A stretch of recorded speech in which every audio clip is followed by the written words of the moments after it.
नमस्कार दोस्तों, ओम शांति। आज की चर्चा का विषय है श्राद्ध और पितृपक्ष का वैज्ञानिक महत्व। तो चलिए विस्तार से चर्चा करते हैं इस बारे में। श्राद्ध कर्म श्रद्धा का विषय है। यह पितरों के प्रति हमारी श्रद्धा प्रकट करने का माध्यम है। श्राद्ध आत्मा के गमन, जिसे संस्कृत में प्रेति कहते हैं, से जुड़ा हुआ है। प्रेति ही बाद में बोलचाल में प्रेत बन गया। यह कोई भूत प्रेत वाली बात नहीं है। शरीर में आत्मा के अतिरिक्त मन और प्राण हैं। आत्मा तो कहीं नहीं जाती, वह तो सर्वव्यापक है। उसे छोड़ दें तो शरीर से जब मन को निकलना होता है तो मन प्राण के साथ निकलता है, प्राण मन को लेकर निकलता है। प्राण जब निकल जाता है तो शरीर को जीवात्मा को मोह रहता है। इसके कारण वह शरीर के इर्द गिर्द ही घूमता है, कहीं जाता नहीं। शरीर को जब नष्ट किया जाता है उस समय प्राण मन को लेकर चलता है। मन कहां से आता है, कहां गया है? चंद्रमा मंस लियते, यानी मन चंद्रमा से आता है। यह भी कहा है कि चंद्रमा मनसो जात, यानी मन ही चंद्रमा का कारक है। इसलिए जब मन खराब होता है या फिर पागलपन चढ़ता है तो उसे अंग्रेजी में ल्यूनेटिक कहते हैं। ल्यूनार का अर्थ चंद्रमा होता है और इससे ही ल्यूनेटिक शब्द बना है। मन का जुड़ाव चंद्रमा से है, इसलिए हृदयाघात जैसी समस्याएं पूर्णिमा के दिन अधिक होती हैं। चंद्रमा वनस्पति का भी कारक है। रात को चंद्रमा के कारण वनस्पतियों की वृद्धि अधिक होती है, इसलिए रात को ही पौधे अधिक बढ़ते हैं। दिन में वे सूर्य से प्रकाश संश्लेषण के द्वारा भोजन लेते हैं और रात चंद्रमा की किरणों से बढ़ते हैं। वह अन्न जब हम खाते हैं उससे रस बनता है, रस से अशिक्त यानी रक्त बनता है, रक्त से मांस, मांस से मेद, मेद से मज्जा और मज्जा के बाद अस्थि बनती है। अस्थि के बाद वीर्य बनता है, वीर्य से ओज बनता है, ओज से मन बनता है। इस प्रकार चंद्रमा से मन बनता है।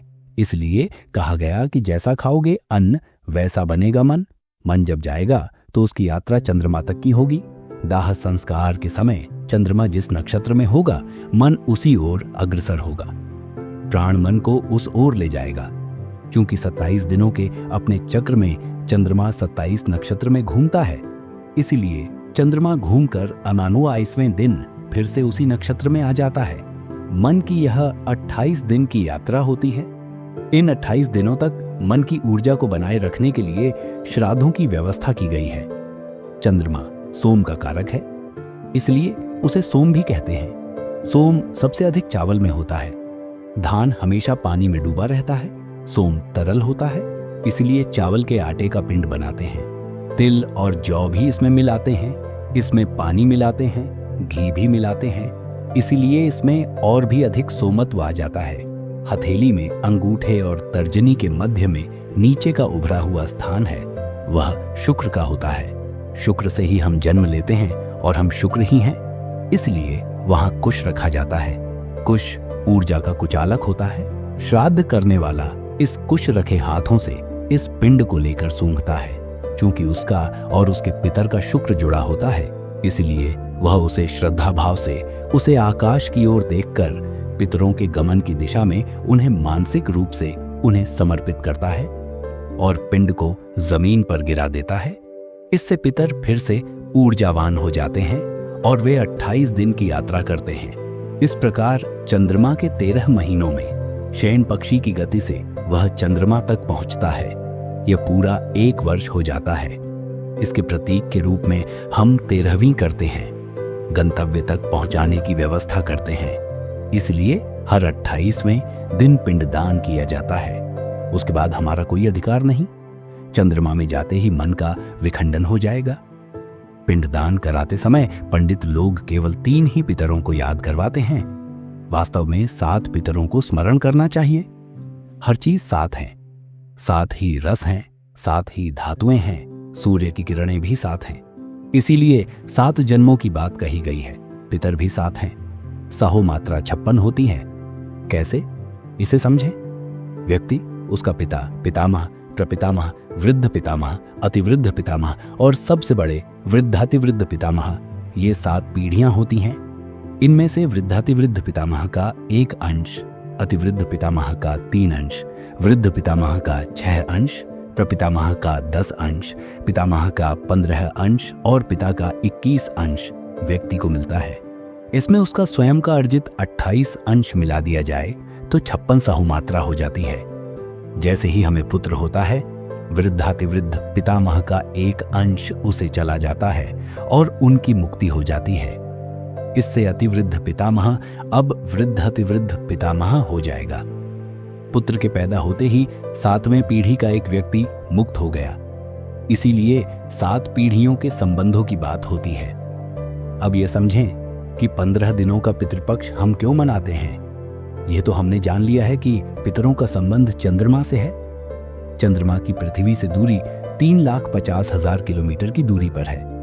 हम जिस समय पितृपक्ष मनाते हैं, यानी कि आश्विन महीने के पितृपक्ष में, उस समय 15 दिनों तक चंद्रमा पृथ्वी के सर्वाधिक निकट यानी कि लगभग 3,81,000 किलोमीटर पर ही रहता है। उसका परिक्रमा पथ ही ऐसा है कि वह इस समय पृथ्वी के सर्वाधिक निकट होता है। इसलिए कहा जाता है कि पितर हमारे निकट आ जाते हैं। शतपथ ब्राह्मण में कहा है विभु। उध्रव भागे पितरो वसंती यानी विभु, अर्थात चंद्रमा के दूसरे हिस्से में पितरों का निवास है। चंद्रमा का एक पक्ष हमारे सामने होता है जिसे हम देखते हैं, परंतु चंद्रमा का दूसरा पक्ष हम कभी देख नहीं पाते। इस समय चंद्रमा दक्षिण दिशा में होता है। दक्षिण दिशा को यम का घर माना गया है। आज हम यदि आकाश को देखें तो दक्षिण दिशा में 2 बड़े सूर्य हैं जिनसे विकिरण निकलता रहता है। हमारे ऋषियों ने उसे श्वान प्राण से चिह्नित किया है। शास्त्रों में इनका उल्लेख लघु श्वान और बृहद श्वान के नाम से है। इसे आज कैनिस माइनर और कैनिस मेजर के नाम से पहचाना जाता है। इसका उल्लेख अथर्ववेद में भी आता है। वहां कहा है श्यामश्च त्वान सबलश्च प्रेषितो यमश्च यौ पथिरक्षु श्वान। अथर्ववेद 8.1.9 के इस मंत्र में इन्हीं दोनों सूर्यों की चर्चा की गई है। श्राद्ध में हम एक प्रकार से उसे ही हवि देते हैं कि पितरों को उनके विकिरणों से कष्ट न हो।